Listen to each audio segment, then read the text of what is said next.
I'm delighted to be back here, part two, with my friend Grant Leboff. So we're shaking hands twice in the same time, the same meeting. Hey, you've been talking a little bit about yourself, your background and so on. You're the founder of Sticky Marketing Club, and you haven't told me, you haven't told our viewers, because you're a very modest man. Tell us the essence. What is the essence of your business today? For people who are new to you, they haven't discovered your books, tell us.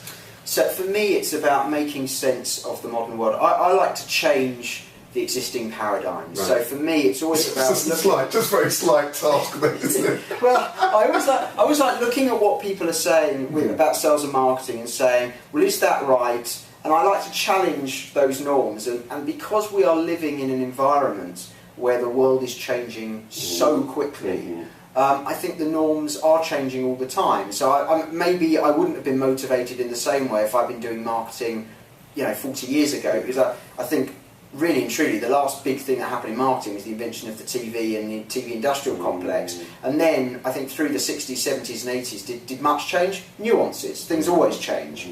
But I think the web in the 90s, broadband, mobile technology, wearable technology, this is absolutely fundamentally changing society.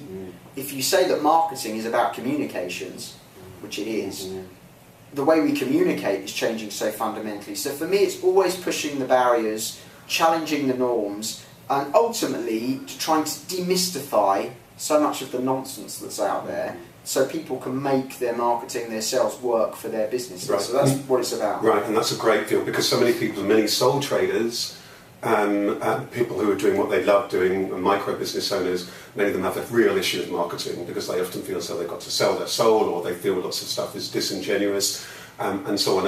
And I go out as a speaker and I hear lots of people speak, and we're at the same event not a long time ago, and you were speaking at it, and I really enjoyed hearing what you were saying, and because you were speaking so much a sense, and I think that there's been a problem, hasn't there, in marketing? And so there is, isn't it? Because by and large, everybody wants to sell something to you, and we generally, as a customer, aren't really interested in buying unless at the moment when we're buying. And it ties in with something you were saying in the first half of this interview about, is on the one hand, is your product, your service actually commercially viable?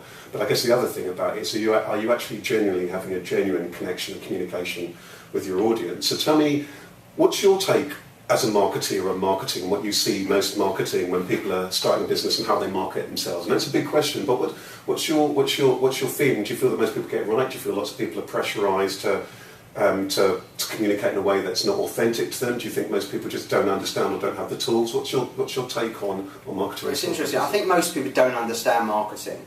So, and then they go back to the things that they think of as marketing, which is obviously often for people, depending on what age they are as well, but the big campaigns that they can remember in their childhood and everything else. The marketing, I think, is fundamentally changed for a number of different reasons.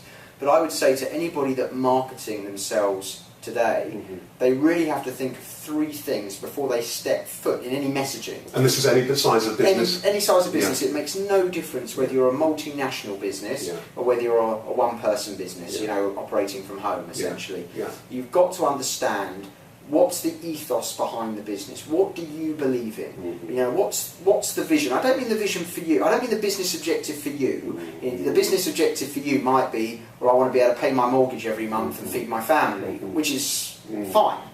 I'm talking about what's the vision? What is the thing that excites you about what you do and will excite your customers? A vision for a business, the right ethos for the business should excite the people in the business, which could be 100 or 1. But it also has to excite the customer as well, if that makes sense. So if you take a big business like Facebook, Mark Zuckerberg's big thing is about connecting the world. Well, that can excite him and everybody internally, but it also excites enough people. I'm not saying it excites everybody who uses Facebook, but it excites externally enough people.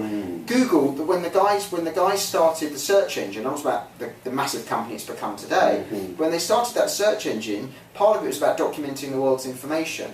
Now that was exciting to them, but it was also pretty exciting for the world out there. So there are things that what's the ethos behind the business? So understanding that, and codifying it, actually writing it down, because people innately can understand it, but if you can't articulate it, you won't communicate it to the wider world in any sensible way. So I meet a lot of owners who innately they get it, they're passionate, but they can't articulate it. You need to be able to do that. The second thing is, what's the core value deliverable? What's the core thing that I deliver for my customers? What's that core essence of what they get? So that's very important. And the third one, which I think people often don't even understand what I'm talking about, but I'll explain it, is what's the emotional deliverable? Because we're not in the service economy anymore, which was all about KPIs. We're in the experience economy, where it's bigger than just a service. An experience isn't just done to you, it's done with you. And whereas a service was based on KPIs, we deliver in 30 minutes, we answer the phone call in 3 rings. An experience worries about how the customers feel. But if you're going to worry about how your customers feel, you need to understand, how do I want them to feel?